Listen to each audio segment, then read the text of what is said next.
Good morning, everybody. It's Tom Christie back in the workshop, and this will be session 4 of carving a magnum-sized cork-bodied drake black duck hunting decoy. And in the previous sessions, if you haven't seen those, we got the bird cut out, we got the head shaped, and then the body shaped up.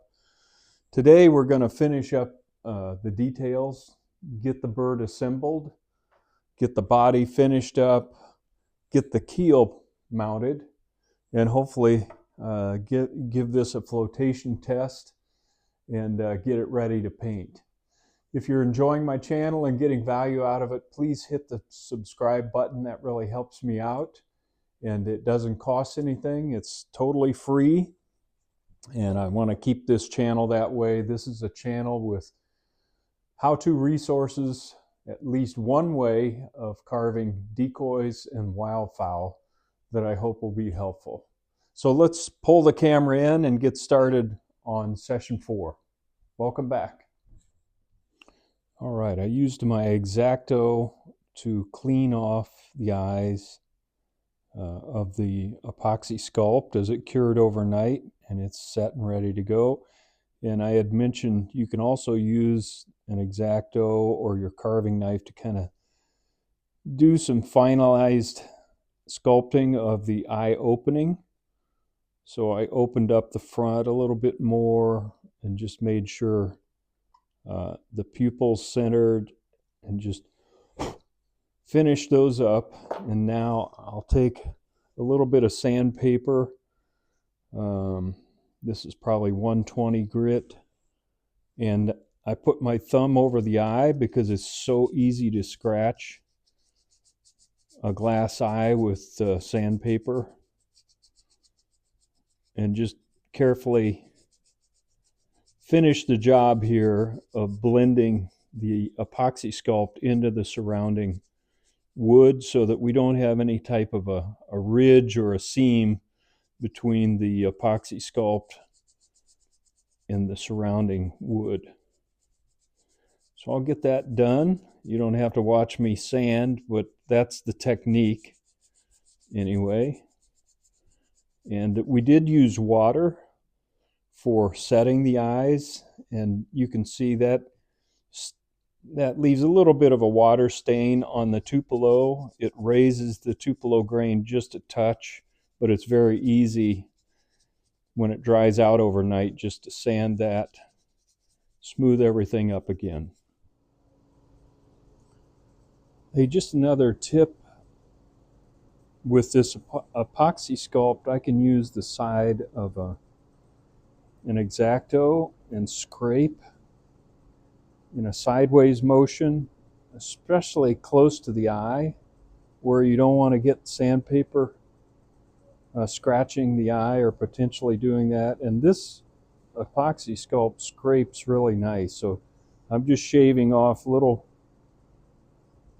pieces of the epoxy sculpt just with the blade.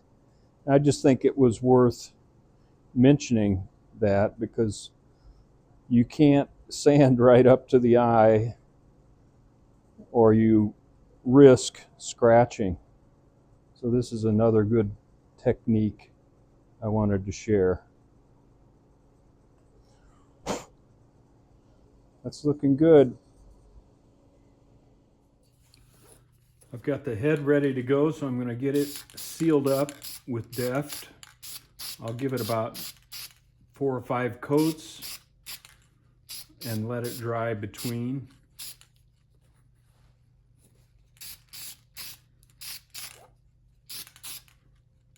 And doing this off the body, as I mentioned before, keeps a lot of overspray from getting on the cork, which I don't want when I go to burn the cork or scorch it.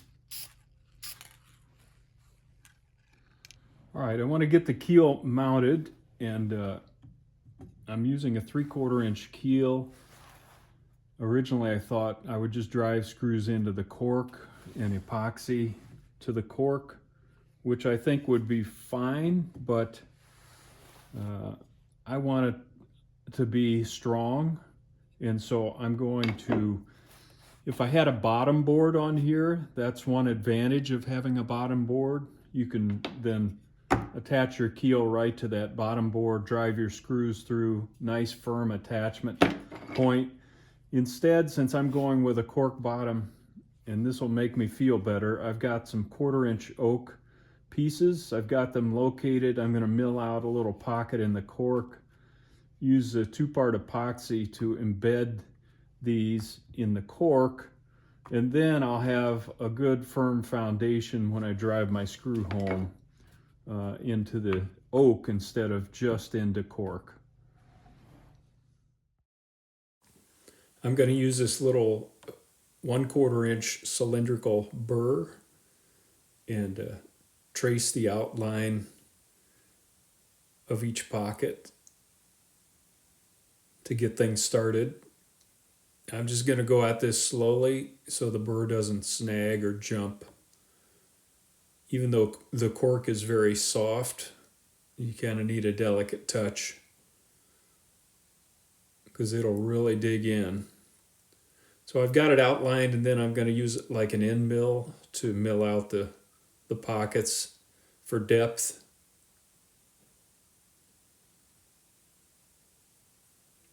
So I'll speed the rest of this video up just so you can watch that.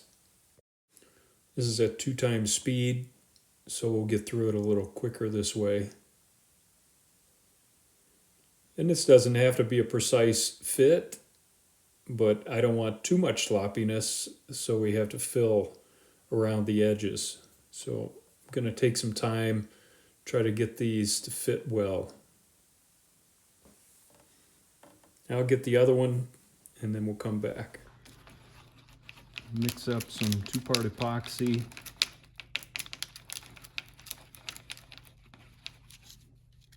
And I'm going to go ahead and add cork dust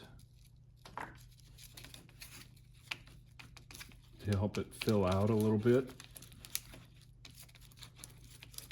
in the gaps around the wood inserts.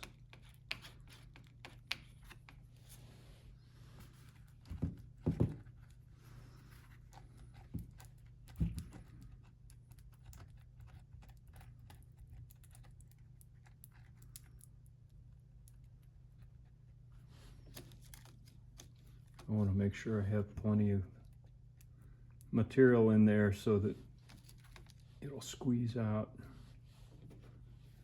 when I put these in. Need a little more on the edge over here.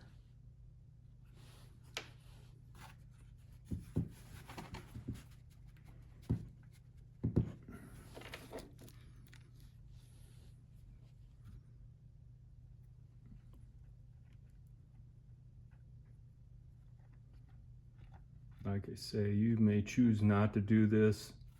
It'll probably be strong enough without these inserts, but I don't want to take any chances, and I want it to last a long time. So I'll get both of those done. All right, I've got those set in and lined up with the screw holes. So we'll let that cure. Now I'm going to use my propane torch and get the body scorched overall, including these wood pieces on the bottom.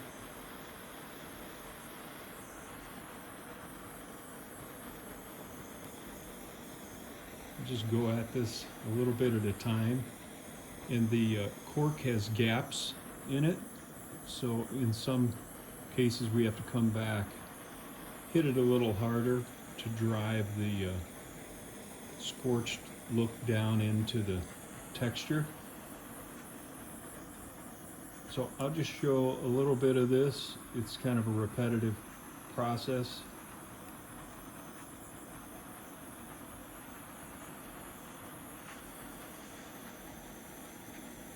But I thought I'd start with the bottom here.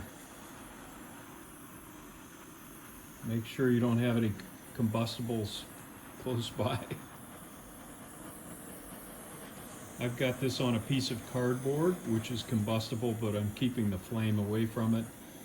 And the reason I put cardboard under this is this can be a little bit of a messy process.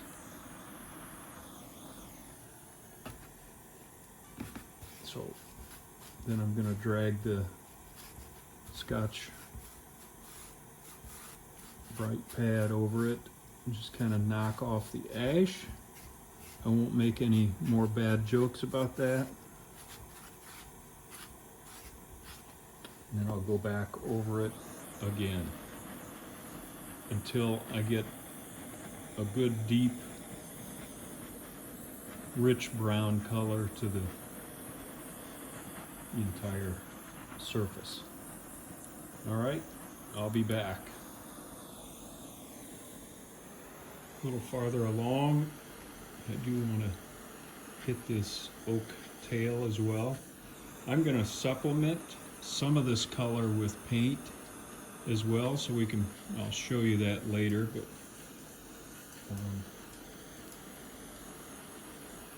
it'll darken the spots where we really can't get in, and I don't want to burn this so much that I'm torching it to ash again. But I'm going to go ahead and darken the tail as well, the oak tail. All right, I'll be back.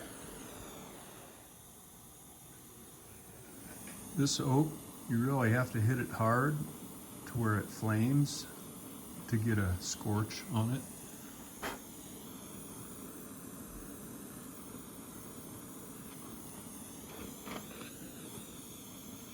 Make sure I don't burn down the house.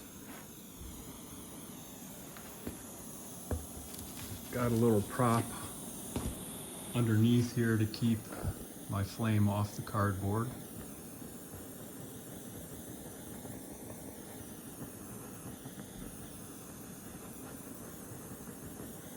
All right, I should be able to finish this up. All right, I've got the body scorched about as much as I need to, and again, this process is not for everybody. It is kind of messy, but it's a traditional decoy making, cork-bodied making approach that I thought would be fun to demonstrate. And it makes a beautiful soft finish when you're done. Now I'm gonna go over that with a flat sealer because the bird, the way it is right now, is it's gonna absorb water, and we don't want that, obviously. And we want a little bit of a more durable finish on the surface than this soft, charred look. And I mentioned I'll supplement some areas with paint. We can use some of this tone of paint because I didn't want to scorch these fully because of the epoxy around. I don't want to ruin or diminish the strength of that. So I'm going to paint those areas before I put the keel on. Now to seal up the body, I'm going to use this Mohawk dead flat pre-catalyzed clear finish. And I'm going to work the bottom first to make sure I'm happy with the way it looks. I'm going to give this several light coats. I want to make sure it doesn't create a shine on the decoy. We'll let that dry, come back in a second. I did do a test piece and it seemed to do a nice job with multiple coats of absorbing into the cork and giving us a harder finish. I hit the tail, the oak, pretty hard with the second coat. I just want to see if that's going to absorb in before I go to the top of the decoy. I like the way that's looking. This is the first time, by the way, I've used the Mohawk material. It was suggested by somebody online, and I appreciate the suggestion. I want to give it a shot, and this seemed like a good application. So I'm going to let that dry. I want to make sure it doesn't get powdery or chalky looking when it dries.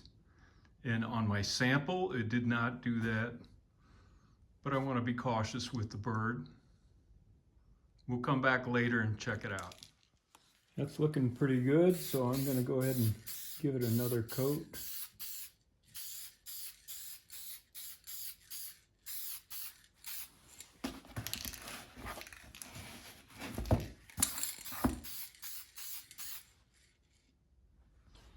All right, I got the head primed, and that's dried. So I want to use some Decoy 2-part epoxy to fasten the head on.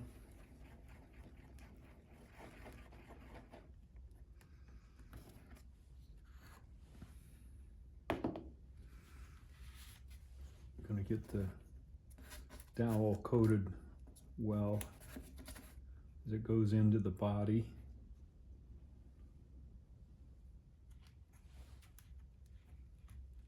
Roll that around so there's good contact.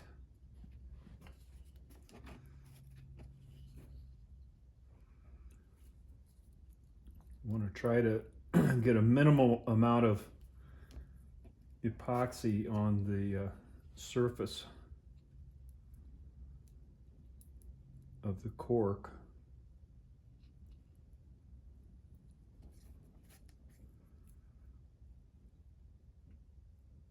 So I want a good seal between the head and the body for strength, but I don't want to push out a ton of glue onto the cork.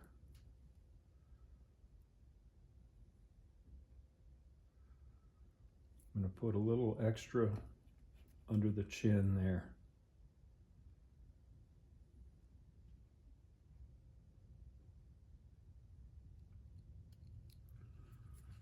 All right, now I want to spread some on the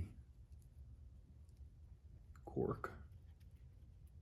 Try to fill in any gaps so we get a good bond. I know I'm repeating myself, but I don't have a script for these things, so forgive me if I duplicate the things I say. Got to work fast because this will cure in 5 minutes. All right.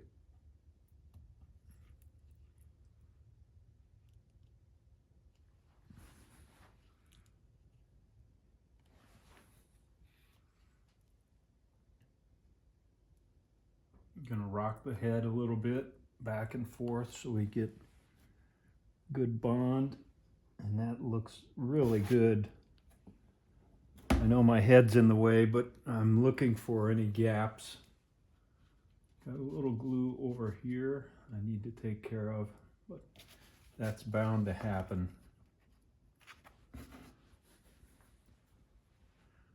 And we can take care of that with a little paint. Just looking underneath, that looks like a good seal under there. Okay, I'm gonna hold that in position until we get the 5-minute cure, and then we'll be ready to mount the keel. Just a close-up of that glue joint. It's minimal, and a little paint there will knock down the sheen, but a nice tight seal all the way around. That's what I was hoping for.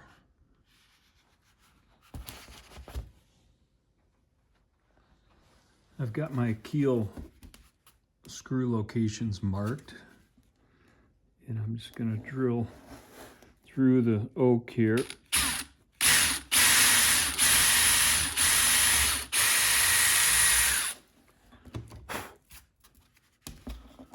Get both holes drilled and attach the keel temporarily. All right, I've got the keel attached temporarily with the screws, and I've put 6 ounces of weight. I'm crowding the front. I want to embed that in the keel here from the inside. So we'll try this, and I need to make sure the decoy self-rights, and if it self-rights with the weight in this position, when I embed it, it should improve the self-righting ability. So I should be safe. Let's give this a try. First, I want to get an idea if the decoy is floating level. So I'm just going to put it in right side up.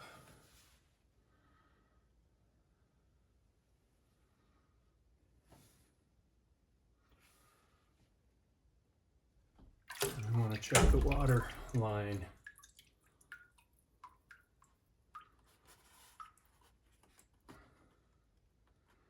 It looks pretty level. What it tells me is, if anything, I'm going to crowd this as far forward as I can get it when I embed it in the keel, and I can probably get another inch there forward. This looks pretty level, but if anything, I'd like the tail to come up just a hair. All right, let's see if it self-rights.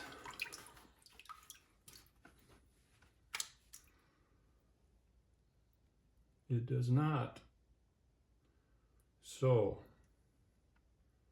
we're going to need more weight to roll that bad boy over, which I don't like, but it's the reality. So we'll add some weight, try it again.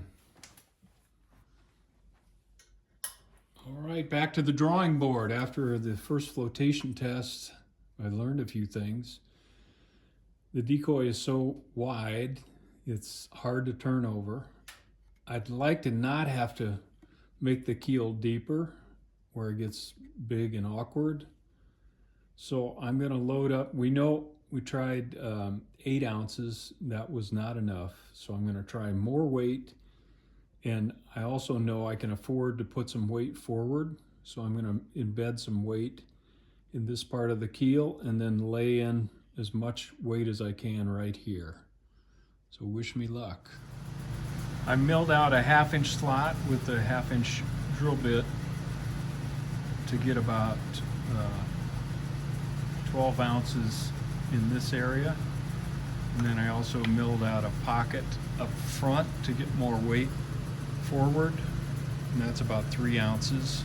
So we should have close to 1 pound of lead. Hopefully that'll do it. All right, I've got the lead embedded in epoxy. Same thing up here. Got about 1 pound of lead. We'll give that a try.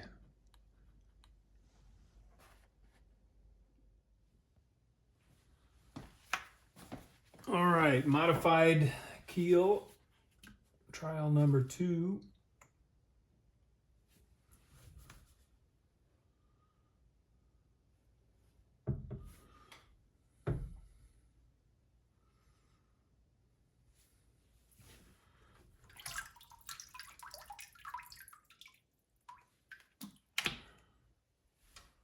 Looks pretty good. Here's the real test. Hold on to your butts.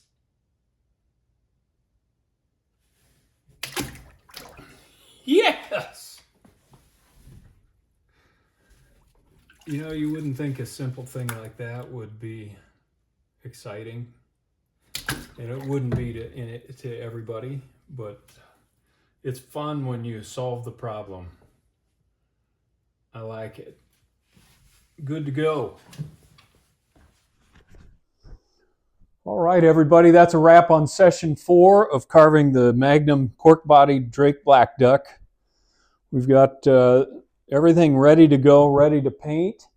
That'll be in the next session, session 1 of painting, and there's probably only 1 session in painting this bird because I'm going to use the bulk of this burnt cork for the black duck body. We'll paint the head, maybe add a speculum, but other than that, we're done. I am going to disassemble the keel tonight.